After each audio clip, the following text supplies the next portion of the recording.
Voilà, bonjour tout le monde, je me réjouis vraiment d'être nouveau parmi vous pour la manne fraîche. On va essayer de faire ça 1 ou 2 fois par semaine. Ce sont des messages courts, vraiment je prie et ce que le Seigneur me met à cœur, c'est ce que je vous partage. Et là, je vais partager avec vous quelque chose qui n'est pas très connu, un psaume qui n'est pas très connu, c'est le psaume 23. Si bien sûr il est très connu, mais je vais courtement partager sur cela. La parole de Dieu dit dans le psaume 23, « L'Éternel est mon berger, je ne manquerai de rien. » Waouh! Déjà, rien que ça, l'Éternel est mon berger, rien que ça déjà, c'est magnifique. Pourquoi? Que fait un berger? Un berger, il nous conduit. Ça veut dire que l'Éternel est celui qui veut nous conduire, il veut nous diriger, il veut nous guider par son esprit.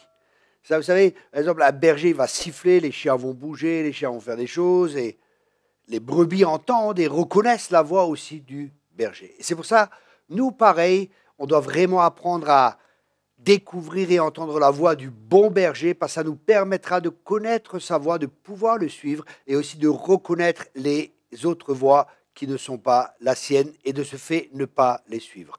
Ensuite, il dit, je ne manquerai de rien. Et ça, c'est des promesses que Dieu nous fait, parce qu'il est notre berger. On ne manquera de rien, un berger prend soin de son troupeau, il prend soin de chaque brebis. C'est pour ça, ne vous inquiétez de rien, Dieu prend soin de vous. Il me fait reposer dans de verts pâturages. Waouh! Il me fait reposer dans de verts pâturages. Une autre traduction que j'aime beaucoup, c'est la Chouraki qui dit, il me fait reposer dans des oasis, ou il me conduit dans une oasis. Alors imaginez-vous une oasis, tout autour il y a le désert, et là, il y a de l'eau, il y a des palmiers, c'est vert, tout est magnifique, mais tout autour, il y a le désert. Et ça nous prouve, et ça nous montre, et ça nous démontre, et j'aime beaucoup cette traduction qui est imagée, qui nous fait travailler, qui fait travailler notre imagination, qui nous rend la parole de Dieu encore plus vivante, parce qu'on peut s'imaginer quelque chose. Alors imaginez-vous, il y a le désert partout, il y a des problèmes partout, il y a des difficultés partout, mais là, il y a un endroit où Dieu va nous conduire, c'est dans une oasis. Waouh, c'est magnifique. Ensuite, il dit, il me dirige près des eaux paisibles. C'est-à-dire là où il y a la paix, il y a des eaux qui sont paisibles.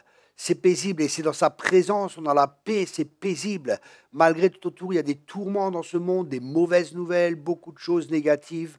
On est à un endroit paisible et il me conduit dans les sentiers de la justice. Dans un sentier de la justice, ça veut dire qu'on marche dans la justice de Dieu, on est juste et on est dans cette justice, on est en Christ. Et là, pourquoi? À cause de son nom. Tout ce que Dieu fait, il le fait pour la gloire de son nom. Et quand je marche dans la vallée de l'ombre de la mort, waouh, quand je marche, c'est intéressant, il n'est pas dit quand je m'arrête dans la vallée de l'ombre de la mort, mais quand je marche dans la vallée de l'ombre de la mort.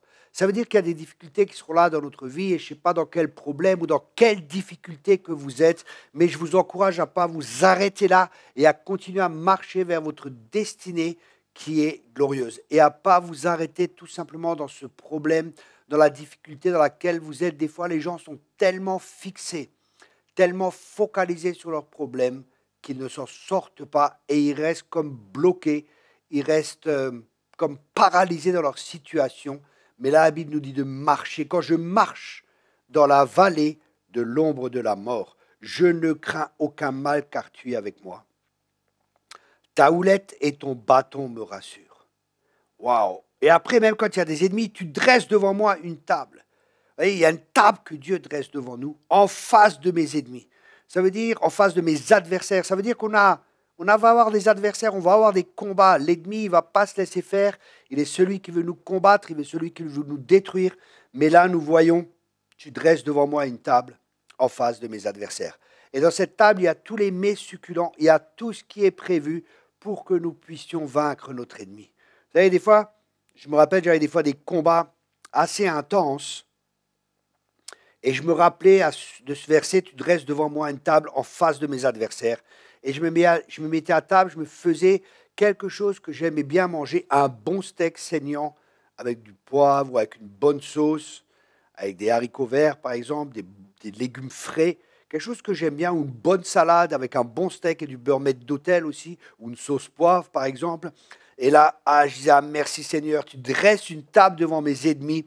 Et je me réjouissais de manger ce steak et je ne me focalisais pas sur ce que l'ennemi faisait. Je ne me focalisais pas sur le problème et sur les difficultés. Je trouvais quelque chose qui allait faire du bien à mon âme. Ensuite, il dit, tu oins d'huile ma tête, alléluia, et ma coupe déborde. L'onction de Dieu est là. L'onction, elle est là pour détruire les œuvres de l'ennemi.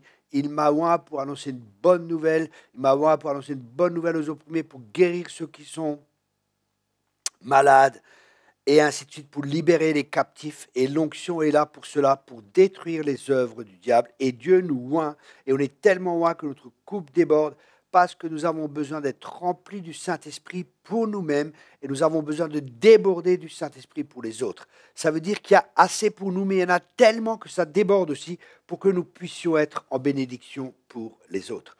Oui, le bonheur et la grâce m'accompagneront tous les jours de ma vie. Alléluia. Imaginez-vous le bonheur et la grâce. Imaginez-vous le bonheur, c'est un petit chien, et la grâce, c'est peut-être un autre petit chien.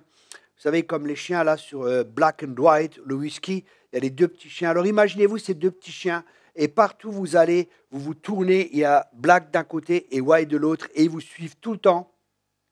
Le bonheur et la grâce m'accompagneront tous les jours de ma vie, et j'habiterai dans la maison de l'Éternel jusqu'à la fin de mes jours. Waouh! Ça, c'est vraiment un psaume qui est merveilleux. Je vous encourage à le méditer, je vous encourage à réfléchir dessus, je vous encourage à écouter ce message et je vous encourage à le partager et vraiment à le prendre à cœur parce que ce message est pour vous. Je priais, je voulais savoir ce que je voulais partager et le Seigneur m'a conduit dans ce message. C'est bien sûr pour moi aussi, mais c'est aussi un message pour vous. Écoutez-le, partagez. Ce sont vraiment des fondements et j'ai mon dernier livre qui est justement sur les fondements aussi. Et un des fondements, c'est vraiment connaître le cœur du Père. Et il y a mon ami Jacques Charaboutique qui dit « J'ai accepté d'écrire une préface à ce livre par amitié pour Thierry, mais quand j'ai commencé à lire son manuscrit pour chercher l'inspiration, je me suis très vite rendu compte de l'intérêt du message contenu dans ces pages pour tous ceux qui croient en Yeshua. Les semences que vous y trouverez sont des promesses de stabilité et de vie abondante. Un seul mot et une seule idée pourraient résumer ce que Thierry veut nous partager. Fondement et connaître le Père. Fondement et connaître le Père. Je vous encourage à vous procurer ce livre. Vous trouverez sur notre site, dont vous allez voir apparaître en dessous l'adresse ainsi que le livre où vous pouvez le commander. Voilà. Merci beaucoup à tous. Soyez abondamment bénis. N'oubliez pas de partager cette vidéo. Abonnez-vous à notre chaîne YouTube, Facebook, Twitter, Instagram pour être toujours informé de tout ce que l'on partage pour que vous puissiez être bénis. Soyez abondamment bénis. Bonne journée à vous.